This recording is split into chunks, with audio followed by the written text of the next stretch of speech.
Hello everyone, आप लोगों का स्वागत है मेरे एक और वीडियो में। आज का जो टॉपिक होने वाला है वो मैं इकोनॉमिक्स से लिया हूं और ये इकोनॉमिक्स का टॉपिक नंबर 4 होगा। इकोनॉमिक्स भी बहुत बड़ा फैक्टर है आपके एग्ज़ाम में। बहुत सारे प्रश्न बनते हैं आपके इकोनॉमिक्स से, अर्थशास्त्र से, ठीक है। और इकोनॉमी को थोड़ा समझ के पढ़ेंगे, छोटे छोटे वीडियो के माध्यम से पढ़ेंगे। और इकोनॉमिक्स से काफ़ी ज़्यादा क्वेश्चन आते हैं, खास करके इकोनॉमी सर्वे से, बजट से। पर आप बजट के नंबर को तो आप करंट अफेयर्स के थ्रू याद कर लेंगे, पर एक्चुअल में जो बजट क्या होता है, प्रावधान क्या है इसके, ठीक है, इन सबको याद करने के लिए आपको डिटेल में पढ़ना पड़ेगा, ठीक है। तो इकोनॉमिक के बहुत ज़्यादा फैक्ट्स पूछे जाते हैं आजकल एग्जाम में।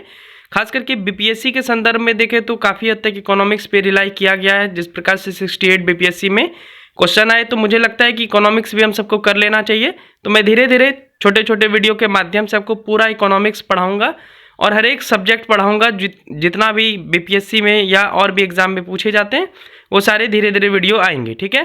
फिलहाल आज इकोनॉमिक्स के टॉपिक में हम सब पढ़ेंगे एशियाई विकास बैंक के बारे में, ठीक है। पर इससे पहले अगर मेरे चैनल को सब्सक्राइब नहीं किया तो प्लीज़ चैनल को सब्सक्राइब कर देंगे और एक वीडियो को लाइक कर देंगे, ठीक है। फिलहाल आज का टॉपिक है एशियाई विकास बैंक, इंग्लिश में बोलेंगे एशियन डेवलपमेंट बैंक, जिससे काफ़ी ज़्यादा प्रश्न पूछे जाते हैं। तो एक एक करके जितने भी इकोनॉमिक्स से रिलेटेड संस्थाएँ हैं, खास करके IMF जैसे टॉपिक नंबर 1 में हम सब कवर किए थे। इसके बाद अभी एशियाई विकास बैंक इस वीडियो में देखेंगे। इसी तरह से सारा देख लेंगे, वर्ल्ड बैंक क्या काम करता है, ठीक है, उसकी बॉडी क्या क्या है, उसमें क्या क्या रिपोर्ट पब्लिश किया जाता है, ठीक है। तो ऐसे करके सारे जो इम्पोर्टेंट संस्था है, ब्रिक्स देश का संस्था है, ठीक है, G20, G7, UNO, तो सारा कुछ एक एक करके हम सब देख लेंगे ताकि एक भी क्वेश्चन छूटे ना, ठीक है। फिलहाल आते हैं एशियन डेवलपमेंट बैंक, ADB। तो ADB क्या है? एशियाई देशों, एशियाई देश आप समझ गए होंगे, भारत, पाकिस्तान, अफगानिस्तान, ठीक है, इधर मिडिल ईस्ट जितने भी अरब वर्ल्ड के कंट्रीज़ हैं, फिर रूस का बहुत 2/3 हिस्सा आता है आपके एशियाई में, चाइना हो गया, मंगोलिया हो गया, फिर इधर जापान हो गया, इंडोनेशिया, मलेशिया, तो ये सारे देश जो हैं ये एशियाई देश हैं, ठीक है। तो एशियाई देशों के आर्थिक विकास को प्रोत्साहन करने हेतु संयुक्त राष्ट्र के एशियाई एवं सुदूर पूर्व आर्थिक आयोग यानी economic commission for Asia and far east, ECAFE जिसको बोलते हैं, की सिफारिश पर इस बैंक की स्थापना दिसंबर 1966 में हुई थी, ठीक है। तो एक्चुअल में मैं इसका मतलब आपको समझाता हूँ कि एशिया में, मतलब एशिया के डेवलपिंग में सहयोग करने के लिए एशियाई विकास बैंक की स्थापना की गई थी। सिंपल सा बात आप समझ जाइए आम भाषा में। आगे बढ़ते हैं, चलिए अब नेक्स्ट देखते हैं। एशियाई विकास बैंक का कार्य जो प्रारंभ हुआ था 1 जनवरी 1967 से।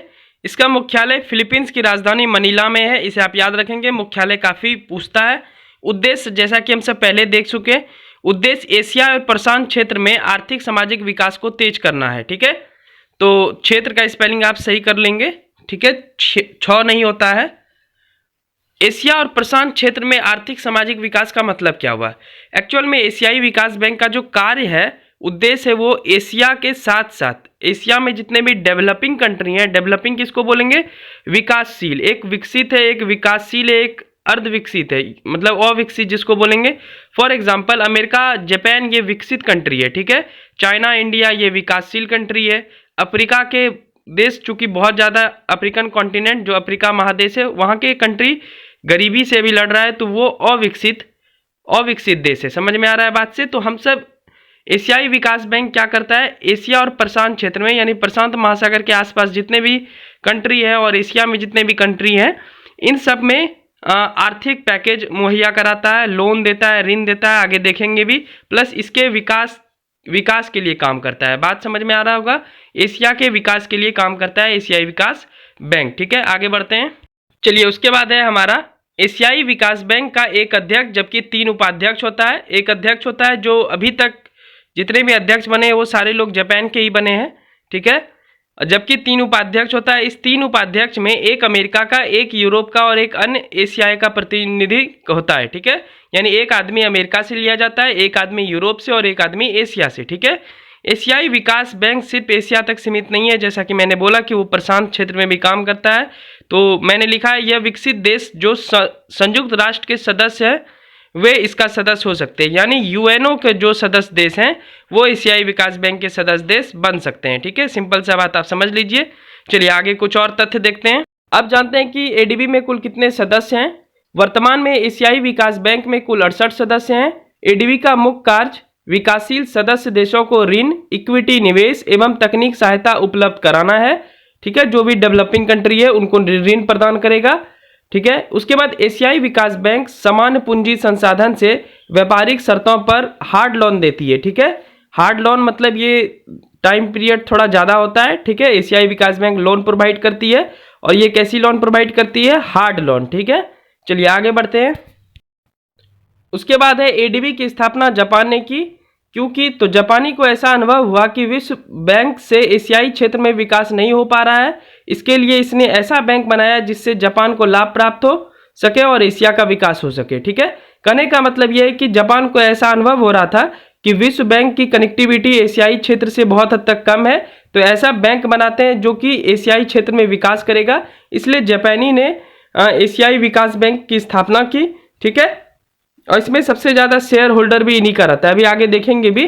तो इसलिए यही कारण था कि विश्व बैंक की कनेक्टिविटी चूंकि एशिया के साथ कम थी उस टाइम पे, तो इस कारण से ऐसा ऋण प्रोवाइड किया जाए, ऐसा बैंक पहले बनाया जाए, उसके बाद लोन प्रोवाइड किया जाए जिससे कि विकासशील देश खास करके एशियाई क्षेत्र में उनका उद्धार हो सके, उनका विकास हो सके। बात समझ में आ रहा होगा। चलिए आगे बढ़ते हैं। चलिए उसके बाद है कि एशियाई विकास बैंक के पहले अध्यक्ष ताकेशी वतनबे यानी जापान के बने थे। अध्यक्ष पुनः चुना जा सकता है। अब आते हैं कि शेयर क्या है, मतलब कितना शेयर है। तो 31 दिसंबर 2020 तक जापान और अमेरिका प्रत्येक के पास शेयरों का सबसे बड़ा अनुपात 15.571% है। ये 31 दिसंबर 2020 तक था।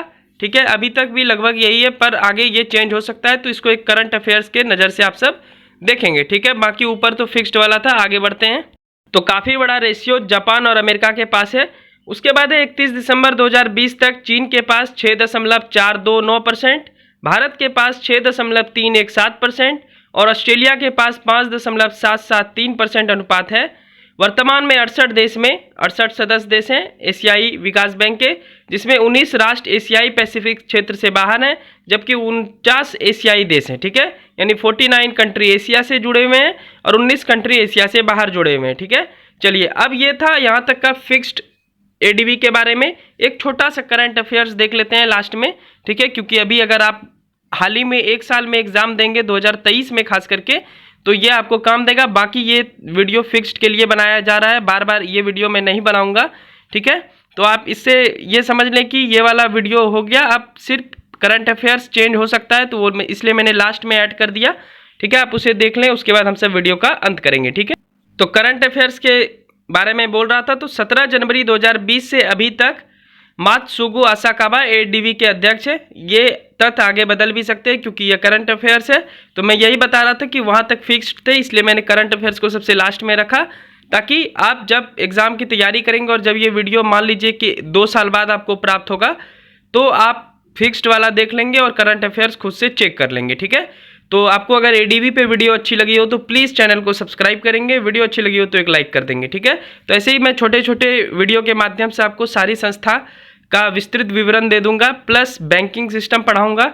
चूँकि मैं कॉमर्स पढ़ा हूँ तो मैं अच्छे से आपको अकाउंटेंसी और बैंकिंग पढ़ा सकता हूँ, तो अकाउंटेंसी का भी जल्दी वीडियो आएगा। आप सब अगर कमेंट करेंगे तो मैं लाऊंगा। यूपीएससी ईपीएफओ के एग्ज़ाम के अकॉर्डिंग टू मैं अकाउंटेंसी का कुछ एमसीक्यूज लाऊंगा आप सबके लिए, तो आप सब जरूर देखेंगे। प्लीज़ वीडियो अच्छी लगी हो तो चैनल को सब्सक्राइब कर लेंगे। तब तक के लिए थैंक यू, बाय बाय।